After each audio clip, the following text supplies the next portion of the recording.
Yeah, the first thing I'd really like to address, and thank Northwestern for allowing us, and it's a big nationwide project in women's basketball. It's very important. It's a Think Pink game. I was great friends with Kay Yao, who was just an incredible human being that touched everybody in this. And, I thought the crowd was great. It was loud. And, for our players to participate in something like this is very special. And, it's something that's touched my family. It is, I'm sure, touched almost everybody. So, if we can help a little bit today, really, really just proud to be part of that. The game itself,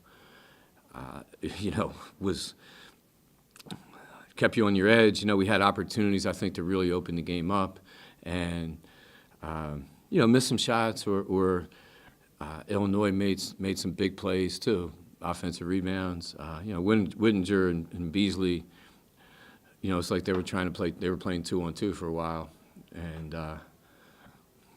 both played great. So in that stretch, but I thought we did a really good job of shutting down the last couple minutes, getting some stops, and then taking care of the basketball. But again, proud of my team. We need a win. It's one of those things. We played really hard. We've been through a lot of adversity and injury or whatever. We're playing with a really young team. But you know what? These guys, they practice like yesterday at practice. You'd have thought it was October 1st or October 15th. Their energy and their attitude. So, I'm really proud of how they've stuck together. We had a 12-point lead, 13-point lead at Penn State, and got kicked in the teeth and bounced back today. So that says a lot about this team and my staff. I've heard you say a couple times in front of Palace. Are you equally proud of her accomplishments on the floor as well as the example she sets, as a team leader? I think Palace. She makes me laugh every day. Some days she makes me cry, But she has tried. There is nobody I can't say ever, but starting to get to that point that works that hard. Chris Collins named a drill after her. She's just this, incredible motor and just attitude, and it's hard for her that not everybody plays that hard. Her and Nia Coffey used to go at it. They both just fly out of a cannon to get the ball and fight for it. And she's just a unique player, and she's really mature and really evolving as a leader. She's the most experienced player now, with Lydia being hurt, that we have on this team. And I think that's a tough role. And I think she's really trying to put herself out there with her teammates. So appreciate that question, because we're seeing that now. Coach, long answer, yeah. Sorry. With this game in particular today, what aspect was most important to today's win? The team got to the line a lot of free throw attempts, great defense. Yeah, I thought defensively we were really good most of the game. We couldn't, we are rebounding them, but they got offensive rebounds at key times, missed free throw, offensive rebound. Long three, they got to put back. Those things we got to clean up. I didn't feel like we blocked out very well, but we said we want to make 20 free throws today, and I think we got 19. So we got to the line a lot, which is great. And as you grind late in the season in games, they're going to be physical, and you got to find buckets and you got to make free throws. You mentioned the game on Wednesday against Penn State. You had a big lead and let it go. What was the message today down the stretch when Illinois was pushing, the crowd got going, they cut it to 4? What was your message to the team at that time? Yeah, we just said stay calm. We got plenty of opportunities now. Just make sure we rebound, make sure we take care of the basketball, and everything else will work itself out. And I thought we did. I thought we handled their press. They put on a little containment press. We got the ball reversed. We got a couple good looks, and then didn't have turnovers during that stretch. So, and you saw, at Penn State, we turned it over. Their pressure hurt us, and it's something that I wish I could have done a few things different. You don't get do-overs. You know. Bree Hawkins' minutes have been up in the conference in the last few games. She's playing a lot, and she had her best game of the year, or best game of her career, scoring-wise. What has she done that has earned her those minutes that led to today? Yeah, I mean, she started probably the last, you know, top of my head, you know, she probably started, you know, 7, 8 games for us now. Maybe more than that. I should know that, but and I think she's getting her confidence level up. She's not afraid to shoot the ball. We ask her to guard players like Beardsley and players like Whittinger. I mean, she has to guard, you know, Tania Page on Penn State, who's a great player, or you know, Flaherty at Michigan leads, and so she's played this year 5 positions. We play her at point guard. We play her everywhere, and she guards everybody. So I think that's an invaluable glue type person that, you know, she lit up the stat line tonight, but usually, so now she's probably going to want to take more shots. So I'm going to have to limit her in practice tomorrow. But no, she's really proud of her. She's a sophomore. She didn't get to play last year, and she was hurt a little bit at the end of the year. So she just really has stepped in. She's very calm. She never really gets too emotional, and she's very quiet. But there's a fire inside, and she's probably maybe our smartest basketball player.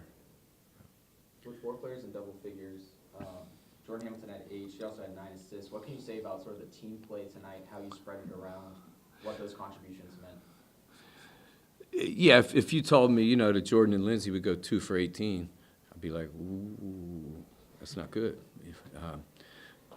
So, but they do everything else, you know, and they got to be on the floor. They really help us win games. And Jordan, you know, again, is evolving into one of the better point guards.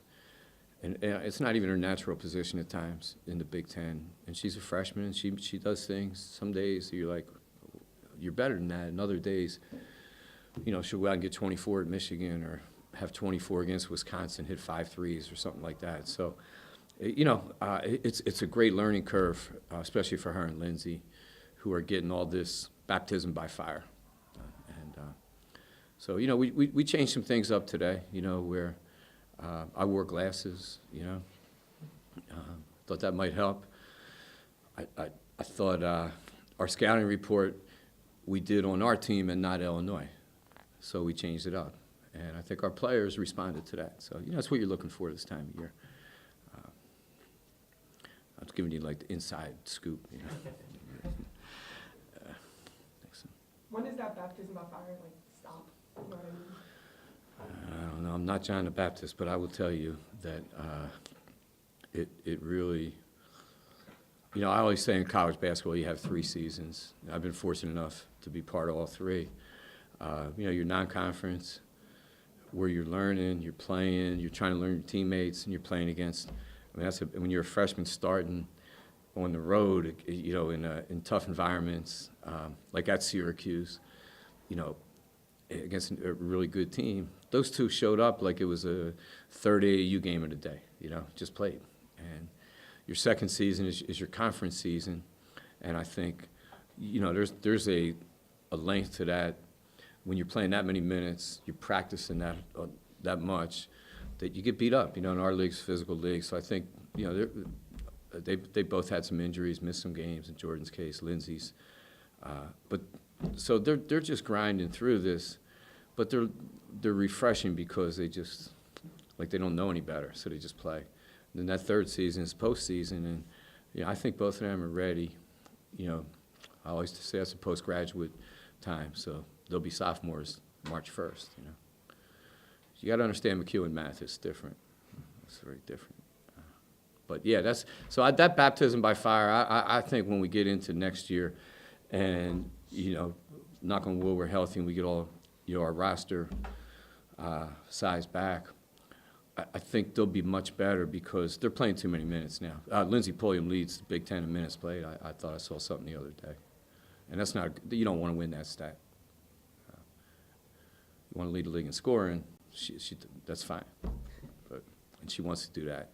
She ain't never going to lead it in assist. That's okay. It's just knowing your role. What is your personal goal for the rest of the season? And what are you going to tell the team this week in practice, especially for the rest of the year?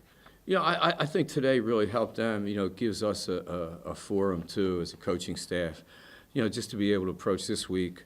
You know, we got a huge game at Ohio State Wednesday, and then we're home, last game of the year against Rutgers.